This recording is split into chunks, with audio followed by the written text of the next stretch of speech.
तो यार इस वीडियो में बात करते हैं कॉमेट के एग्जाम के 2 महीने की स्ट्रेटजी क्या रहेगी। मैं आपको पहले फर्स्ट मंथ की स्ट्रेटजी बताऊंगा कि पहले 1 महीने में क्या पढ़ना है और लास्ट के सेकंड मंथ में क्या-क्या पढ़ना है और कहाँ से मार्क्स आते हैं और कितने मार्क्स चाहिए होते हैं। तो छोटी सी वीडियो होगी और देखो ये स्ट्रेटजी बहुत काम करते हैं। हमारे पिछले काफ़ी वीडियोज़ में हम ये यूज़ करते आ रहे हैं। काफ़ी सालों से बच्चों को रिजल्ट आया है। मैंने रैंक 4 तक के बच्चे की काउंसलिंग करवाई है। तो काफ़ी बच्चे स्ट्रेटजीज़ को यूज़ करते हैं। तो बात करते हैं कि लास्ट के 2 महीने में क्या करना है। तो देखो यार सबसे पहले मैं आपको फ्री ऑफ कॉस्ट जितने भी प्रीवियस ईयर के पेपर आ रखे हैं वो शेयर कर दूँगा और डिस्क्रिप्शन में या पिन कमेंट में आपको लिंक मिल जाएगी, इसको फिल कर देना। आपको 48 टू 78 आवर्स के अंदर आपके मेल आईडी पे या व्हाट्सएप पे, किसी एक नंबर पे आपका तो व्हाट्सएप पे या मेल पे आपको प्रीवियस ईयर के क्वेश्चन भेज दिए जाएंगे पिछले 5 साल के। मेरे पास 8 से 9 पेपर्स है जो मल्टीपल शिफ्ट्स में हुए हैं पिछले 2-3 सालों से, प्लस तो पहले एक ही शिफ्ट में होते थे, तो 8 पेपर्स है, मैं आपको शेयर कर दूँगा। उससे आपको काफ़ी अच्छा आइडिया लग जाएगा क्वेश्चंस का। अब बात कर लेते हैं सिलेबस की। तो देखो सबसे पहले ये आपको दिख रहा होगा कि 33% सिलेबस ही आ रहा है हमारा क्लास 11 से, बाकी 12th से 67% सिलेबस आ रहा है। मतलब 12th हमारी काफ़ी ज़्यादा इंपॉर्टेंट हो जाती है और टॉपिक्स काफ़ी लिमिटेड है। क्लास 12th हमारे लिए काफ़ी इंपॉर्टेंट क्योंकि यहीं से आपका वेटेज बनेगा और मैं 67% को मोस्ट इंपॉर्टेंट क्यों कह रहा हूँ क्योंकि इस 67% से ही अगर आपने क्लास 12 अच्छे से कर रखी है तो आप टॉप 3 कॉलेज के अंदर आराम से लैंड कर जाओगे सीएससी ब्रांच के अंदर। वो कैसे मैं आपको बताता हूँ। तो पहले यार आपको पता ही होगा कि 180 मार्क्स के क्वेश्चंस होते हैं, 180 क्वेश्चंस होते हैं, आपको 3 घंटे में करना होता है। 9 मई को एग्जाम होगा, तो कोई नेगेटिव मार्किंग नहीं है। पहली सबसे अच्छी बात ये है और 180 मार्क्स आता है। 180 में से कितने मार्क्स आपको चाहिए टॉप कॉलेज में पहुंचने के लिए, पहले आपको पता होना चाहिए, तभी आप प्रिपरेशन कर पाओगे क्योंकि टारगेट के बिना कुछ नहीं हो सकता। तो मैं टारगेट बता देता हूँ कि अगर आपको टॉप कॉलेज देख रहे हो तो सबसे पहले यार आरवीसी, जीएसएस, बीएमएस और एमएस रमैया ये टॉप कॉलेज के अंदर माना जाता है। फिर दयानंद सागर हो गया हमारा, बीएमएस आईटी हो गया, ये सब कॉलेजेस बाद में आते हैं। ठीक है, जीएसएस मैसूर बहुत सही कॉलेज है और लास्ट ईयर तो लोगों को पता भी नहीं था ये एड ऑन हो गया है, तो काफी अच्छी इसके अंदर आप देख सकते हो कि 8 से 8.5 लाख का एवरेज पैकेज आता है, 11 से 12 लाख का आता है, प्लस आरबीसी का 19 लाख का पैकेज आ रहा है सीएस स्पेशलाइजेशन ब्रांच का, जो बहुत कम कॉलेजेस देते हैं। और इंडिया में प्राइवेट कॉलेज में ना वीआईटी से भी बेटर कॉलेज है, आरओए के पॉइंट ऑफ व्यू से भी काफी अच्छा है क्योंकि इनकी फीस जो होती है ऑलमोस्ट 3 लाख के आसपास होती है। 3 लाख के नीचे अगर कॉलेज की फीस, कोई कॉलेज इतनी अच्छी एवरेज पैकेज नहीं दे रहा है प्राइवेट कॉलेज के अंदर, तो आप कह सकते हो बिट्स पिलानी के बाद यही कॉलेज है जो इतना सीएससी का एवरेज पैकेज दे रहा है। तो इस कॉलेज को पकड़ लेना भाई। कॉमेट के बहुत इंपॉर्टेंट ये है, प्लस इसके अलावा बाकी बीएमएस वगैरह की वेबसाइट भी देखोगे 10 लाख का एवरेज पैकेज ये लोग बताते हैं, 11 से 12 लाख का आपका आराम से सीएस स्पेशलाइजेशन के लिए आता है। तो हर कॉलेज की प्लेसमेंट बहुत अच्छी है। यहाँ पे आपको बहुत ऐसे करोड़ों के पैकेज नहीं जाएगा, मगर हाँ काफी हर बच्चों को काफी अच्छे पैकेज मिल रहे होते हैं। 10-12 लाख के ऊपर बहुत सारे बच्चों को आरबीसी में पैकेजेस मिल रहे होते हैं। इसलिए मैं प्रेफर करता हूँ कि भाई कॉमेट के में जाओ, यहाँ पे सिलेक्शन के चांसेस भी आते होते हैं। कितने मार्क्स चाहिए ये जान लो। तो आया आरबीसी के अंदर आपको 1 से 30 से 135 मार्क्स लाओगे तो भी आपको मिल जाएगा। जी हाँ, इतने मार्क्स में हो जाएगा। कोशिश करो टारगेट 140 का लेके चलो, तब जाके होगा। अगर आपके 170 प्लस आ रहे हैं ना तो आप सिंगल डिजिट के अंदर रैंक कर रहे हो। 180 में से 170 प्लस में आप सिंगल डिजिट रैंक आ रही होगी, आप टॉप 10 के अंदर पहुंच जाओगे। और 140 के अंदर या 150 के अंदर जब आओगे, टॉप 300 के अंदर आप लाए कर रहे होगे, तो 140 का टारगेट लेके चलना। 140 अगर आ रहे होगे तो आप आराम से आरबीसी में पहुंच जाओगे। सी स्पेशलाइजेशन के लास्ट ईयर आपको 125 से 130 मार्क्स में मिल गए थे, ईसी आपको 120 से 125 मार्क्स में मिल गए थे। अगर आपको मार्क्स वर्सेस रैंक भी चाहिए तो मेरे पास वो भी हर शिफ्ट पे, क्योंकि मैं हर साल बच्चों की काउंसलिंग करवाता हूँ, पूरा डेटा है वो अलग से दे दूंगा। अभी आप ये समझ लो कि बीएमएस के लिए भी आपको इतना मार्क्स चाहिए होता है, रमैया वगैरह के लिए भी। मतलब अगर आपको टॉप 3 में आना है तो 120 से ऊपर मार्क्स आ रहे हैं तो आप टॉप 3 के अंदर लाए कट जाओगे। और देखो बीएमएस और रमैया के अंदर क्या होता है ना कि लास्ट ईयर सीट्स वगैरह इंक्रीज हुई थी, उस चक्कर में आपको तो मार्क्स का डिफरेंस दिखेगा ना, ऑलमोस्ट सिमिलर कट ऑफ रहता है। मगर आप ये मान के लोगे आपको सीएस स्पेशलाइजेशन चाहिए तो 110 मार्क्स के ऊपर आप टारगेट लेके चलोगे, टॉप 3 में लाए कर जाओगे। और 120 सेफ स्कोर है, 120 के अंदर आपको आराम से हर कॉलेज मिल जाएगा। और सीएससी के लिए भी यार अगर आपको ईसी चाहिए कॉलेज के अंदर टॉप 3 के अंदर, तो 105 तक का मिनिमम टारगेट लेके चलना। वैसे 100 है मगर इस साल 105 लेके चलना, आराम से आपको टॉप 3 में मिल जाएगा। प्लस सीएससी टॉप 7 कॉलेज के अंदर आपको चाहिए तो आपको 100 मार्क्स तक में टॉप 7 कॉलेज के अंदर मिल जाएगा। जैसे दयानंद सागर हो गया, बीएमएस, आईटी, इन सब कॉलेजेस की बात कर रहा हूँ मैं।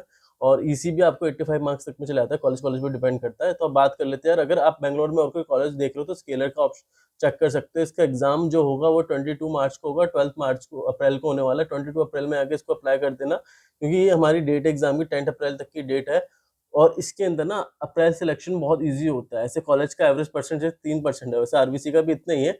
मगर आप इसमें देखोगे तो अभी आप अप्रैल में अप्लाई करोगे, आपका सिलेक्शन रेशियो 5 से 10% हो जाएगा अगर आप मार्च या अप्रैल में एग्जाम दे रहे हो तो। 1000 का एप्लीकेशन फॉर्म है, ऑप्शन 50 यूज करना, आपको 500 का पड़ेगा। बहुत अच्छा एग्जाम है क्योंकि यार 2023 के अंदर कॉलेज तो स्टार्ट हुआ था, मगर सेकंड ईयर के बच्चों का स्टाइपेंड 30K के आसपास के कॉलेज का पैकेज उठा के देखो। एमर्जेंट कंपनी का नाम सुना होगा, एआई का, ठीक है। एमर्जेंट में से अभी 50% से ज्यादा workforce scalar school of technology के बच्चे काम कर रहे हैं यहाँ पे। 50% से ज्यादा बच्चे यहाँ पे कर रहे हैं, ठीक है। तो 50% वर्क वो एक ही कॉलेज ने संभाल रखा है, तो समझ लो इसका आने वाला पैकेज कितना अच्छा होने वाला है। वैसे स्केलर अकेडमी जो इनकी है वो 21 लाख का एवरेज पैकेज बताती है, इनका भी मान के चलो 15 से 20 लाख के बीच में एवरेज पैकेज लाया करेगा। एक साल में डेटा आ जाएगा प्लेसमेंट का, बहुत अच्छा कॉलेज है। मैंने बच्चों से बात की है, बहुत बेनिफिट होता है, तो जाके इसमें अप्लाई कर देना। आपकी जो डेट है वो आपकी 12 अप्रैल तक में इसका एग्जाम होगा, बहुत ईजिली सिलेक्शन होगा। उसके बाद मई जून जुलाई में भी एग्जाम होना है, मगर वहाँ पे आपका सिलेक्शन रेशियो बहुत मुश्किल हो जाता है। अब भी अप्लाई कर देना, सही रहेगा। 1.7 सीआर के आसपास तक का हाईएस्ट पैकेज गया है कॉलेज का। ठीक है, अब बात करते हैं कि क्या क्या इंपॉर्टेंट आपको पढ़ने के लिए। देखो, प्रीवियस ईयर के पेपर मैं आपको फ्री ऑफ कॉस्ट देने वाला हूँ, कोई पैसे नहीं लूंगा। मेरी खुद की वेबसाइट है मॉक टेस्ट की, मैंने वो भी फ्री कर दी है, कोई पैसे आपसे चार्ज नहीं करने वाला।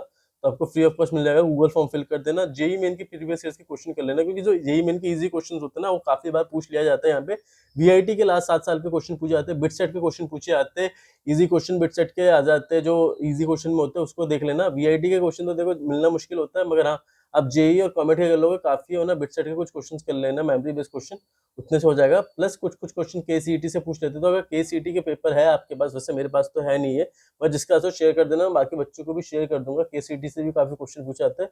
प्लस वेस्ट बंगाल जेई के 1 मार्क्स के क्वेश्चन कर सकते हो, अगर आप ये नहीं देने वाले बिट सेट वगैरह वीआईटी, तो उसकी जगह ये यूज कर सकते हो। मगर प्रेफर करो कि जेई मेंस के क्वेश्चन, कॉमेट के क्वेश्चन और केसीईटी के क्वेश्चन करो, ये आपके लिए काफी इंपॉर्टेंट होता है।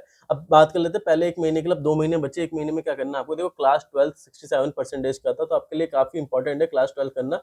यहाँ से 67% आना है और यहीं से आप सीधा आरबीसी में लैंड कर सकते हो इतने मार्क्स से, तो इसको मेन प्रायोरिटी लेके चलो। प्लस अगर आप क्लास 12 में भी हो तो भी अभी आप एनसीईआरटी क्वेश्चन को अच्छे से करो, क्योंकि एनसीईआरटी से काफी क्वेश्चन आ जाते हैं, 20-30 क्वेश्चन तो भाई एनसीईआरटी से आते हैं, तो आपको फ्री के 20-30 मार्क्स मिल रहे होते हैं।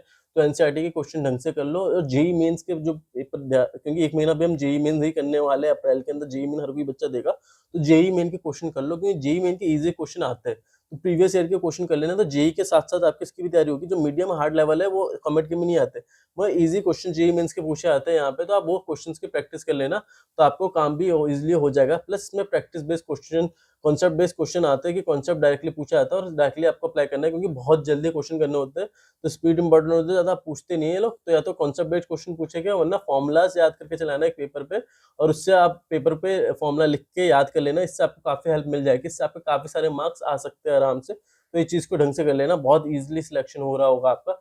इसके बाद बात की जाए लास्ट 1 महीने में आपको क्या करना है, तो लास्ट महीने में क्लास 12 तो वेटेज दोगे ही दोगे, मगर 11th के कुछ टॉपिक को रिवाइज कर लेना, क्योंकि अभी तक आपके बोर्ड्स भी कंप्लीट हो गए और जेई मेन भी मोस्टली कंप्लीट हो चुका होगा मोस्टली बच्चों का लास्ट 1 मंथ में। जैसे अगर आप देखो कि लास्ट 1 महीने के हिसाब से 10-12 अप्रैल के आसपास, तो उस समय आपको प्रीवियस ईयर के कॉमेट के क्वेश्चंस जो हो गए, जो मैं शेयर करने वाला हूँ, उसको ढंग से कर लेना। अभी तक जेई मेंस का किया था पहले मंथ में, इसके बाद आपको कॉमेट के क्वेश्चंस करने हैं, और कॉमेट के मॉक टेस्ट आपको करना है, कोई दूसरी जगह से खरीदने की जरूरत नहीं है, ऑफिशियल वेबसाइट से जाकर खरीद लेना, वरना मैंने फ्री ऑफ कॉस्ट कर रखा है। पहले हमारा ये 810 का था, हमने फ्री कर दिया है। हमारे बाद काफी लोगों ने स्टार्ट किया। देखो, ये जो किया था ना, आरवीसी के स्टूडेंट ने खुद से डिजाइन किया था, ठीक है, तो आरवीसी के बच्चों ने बनाया था, तो बहुत सटीक लगता था। इसमें क्या हुआ कि इन्होंने सिलेबस हल्का चेंज कर दिया, हर साल चेंज करते हैं 10 से 20%, तो 20% सिलेबस हल्का सा अलग है, 80% आपके काम का है, तो ये फ्री ऑफ कॉस्ट कर दिया है मैंने पूरा, आप वो कर सकते हो, क्योंकि अपडेट करने का टाइम था नहीं, और आरवीसी के भी स्टूडेंट्स मेरे पास अभी कुछ टाइम के लिए अवेलेबल नहीं, क्योंकि फाइनल ईयर्स के अंदर पहुंच चुके हैं वो लोग। तो मैंने फ्री ऑफ कॉस्ट ही कर रखा है कि भाई जाओ फ्री ऑफ कॉस्ट कर लो, क्या मैं तुम लोगों से 800 रुपये भी लूँ, मगर ढंग से पढ़ना। अगर फ्री ऑफ कॉस्ट किया गया तो उसको टाइम को ढंग से यूटिलाइज करना। ऑफिशियल वेबसाइट सबसे बेस्ट रहती है, उसको यूज करो। प्रीवियस ईयर के क्वेश्चन है सबसे इंपॉर्टेंट वो है, उसके बाद ये सब करना, और क्वेश्चन लिमिटेड टाइम में करने की कोशिश करना, क्योंकि स्पीड का इंपॉर्टेंट होता है। 3 घंटे में 300 क्वेश्चन, 180 क्वेश्चन करने, मतलब हर मिनट में एक क्वेश्चन, तो इसको जल्दी करना।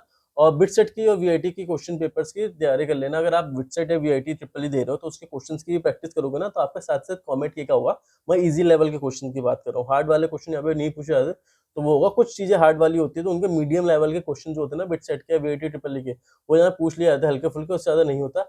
और एक डेली का जो लास्ट मंथ होता है, एक वीक, उसके अंदर आपको डेली का एक मॉक टेस्ट की तैयारी करना है, आपको टाइमर लेके बैठना है। तो अभी कोई मॉक टेस्ट खरीदने की जरूरत नहीं है किसी से भी, आराम से लास्ट के 1 महीने बैठो, 1 हफ्ते, तब आपको मॉक टेस्ट काम आएगा। वरना जो प्रीवियस ईयर के पेपर दिया है ना, अगर आपके पास मॉक टेस्ट खरीदने के पैसे नहीं है, प्रीवियस ईयर के पेपर दिया है मैंने, चुपचाप बैठो वहां पे, 3 घंटे का टाइमर लगाओ, एग्जाम देने स्टार्ट कर दो। 8 पेपर है, 8 बार तुम्हारा 8 दिन जो है तुम्हारा मई के अंदर, 8 दिन तुम्हारा काम हो जाएगा। फिर कोशिश करो कि कितने मार्क्स आते हो उस 3 घंटे में, उठना नहीं है, तो आपका काम हो जाएगा। देखो, मॉक टेस्ट वगैरह वो तुम्हारे हैबिट के लिए होता है। जब मैं उस समय जब प्रैक्टिस करता था इन सब चीजों की, तो मैं उस समय, हमने कोई मॉक टेस्ट नहीं लिया था, पेपर देखते थे और चुपचाप से करते थे 3 घंटे का टाइमर लगा के, ठीक है। अब ये ऑनलाइन पेपर वाला अलग सीन चला है, मगर अभी भी तुम्हारा क्वेश्चन हो जाएगा। तो पैसे लगाए बिना भी तुम यूज कर सकते हो। पैसे तब लो, हर एक कोई भी वेबसाइट होता है ना, वो एक दो मॉक टेस्ट फ्री देता है, तो वो ट्राई कर लो 2-3 वेबसाइट से, किसी का भी 100% एक्यूरेट नहीं रहता, ठीक है।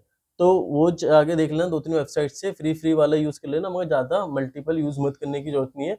और ये लास्ट वीक में करने की जरूरत है। तो अभी कोशिश करो, क्वेश्चंस की प्रैक्टिस करो, प्लस प्रीवियस ईयर मैं फ्री में दे रहा हूँ, प्लस और भी चीजें जो भी मेरे पास रिसोर्स मिलेगा आपको फ्री ऑफ कॉस्ट मिल जाएगा। तो गूगल फॉर्म है, उसमें व्हाट्सएप या गूगल फॉर्म फिल कर देना, या तो मेल पे आ जाएगा, व्हाट्सएप नंबर पे आ जाएगा। थैंक यू दोस्तों। और अगर इंपॉर्टेंट चैप्टर्स की वीडियो चाहिए तो कमेंट करके बताना, इंपॉर्टेंट चैप्टर्स की भी एक वीडियो मैं बना दूंगा अलग से, इसमें आपको इंपॉर्टेंट चैप्टर्स की लिस्ट मिल जाएगी। और हर टॉपिक यहाँ से नहीं आ रहा होता है, कुछ सिलेक्टेड टॉपिक हर चैप्टर से आ रहे हैं। सिलेबस में आगे देखोगे आपको सिलेबस मिल जाएगा यहाँ पे, ठीक है। तो सिलेबस में जो लिखा हुआ है ना, इधर नीचे सिलेबस होगा, तो सिलेबस देख लेना, वरना मैं आपको वो भी पीडीएफ डाल के दे दूंगा, उसी सिलेबस उसी टॉपिक को करना, उतने में तुम्हारा काम हो जाएगा। तो थैंक यू दोस्तों इस वीडियो को देखने के लिए। वीडियो को लाइक कर देना, चैनल को सब्सक्राइब कर देना।